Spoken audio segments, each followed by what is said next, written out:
With E3 2019 now in the books as a relatively lackluster and underwhelming affair, one talking point coming away from this show, other than Keanu Reeves, you're breathtaking! You're all breathtaking! Is Xbox's flagship series Halo, getting a cinematic trailer as well as a release window of holiday 2020, launching on their next-gen console, Project Scarlet. But instead of being excited at getting a new Halo game after what will be a 5-year wait, I'm terrified. Now, I love Halo. It's the reason I went with Xbox over PlayStation when I was a kid. The story, the characters, the atmosphere, the music, the lore, I loved everything about these games. So much so that I even read the books. And getting a middle school boy who just loves playing video games to read? That is an accomplishment in and of itself. From Combat Evolved, all the way to 343 Industries' first outing, Halo 4. Yes, I liked Halo 4. I was enraptured in this universe. That was until...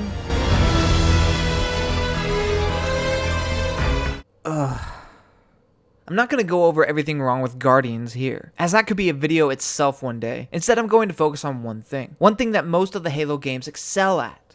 The marketing. Say what you want about 343, but their marketing team was on point. Those Hunt the Truth trailers were solid, and did their job perfectly of building hype for the game. And we can all remember how accurate they turned out to be. Don't make a girl a promise if you know you can't keep it. They were still memorable, even if the game wasn't. As much as I enjoyed Halo 4, apart from the E3 reveal trailer, I don't remember anything noteworthy about the game's marketing. Now, it can be argued that the disappointment in Halo 5 comes from an overhyped mentality, and that's fair. Being overhyped for anything can lead to massive disappointment in the final product. And for no reason whatsoever, here's Mass Effect Andromeda. But to counter that, just look at the most hyped game in this series, Halo 3. Ask any Halo fan that was around at the time, and I'm sure they remember the trailers to the conclusion of the original Halo trilogy fondly. The anticipation and hype for this was insane at the time. Not only did it meet the expectations of fans, I'd argue that it even surpassed them. Guardians' buildup was about as strong as 3's, and look what happened. That's what has me worried for Infinite. We've only gotten 2 cinematic trailers for the game thus far, and the community is already foaming at the mouth, just at the return of the classic-looking Master Chief design.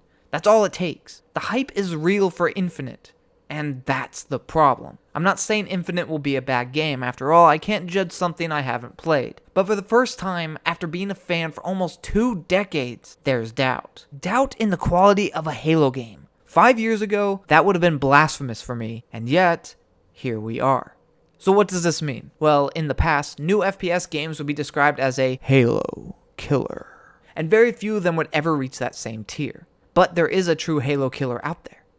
And that killer is hype. That all falls onto 343. That is the real killer of Halo now. A repeat of the Halo 5 lies will not be tolerated. No more setting up interesting and complex narratives and choices for our beloved Master Chief only to have it go nowhere and amount to nothing. They have to follow through with their promises this time around. We can't battle the hype we're going to experience for this game. After all, telling the Halo community not to be hyped for a new game is like trying to tell a Rick and Morty fan to relax. You try to relax! Have you ever tried to relax? It is a paradox!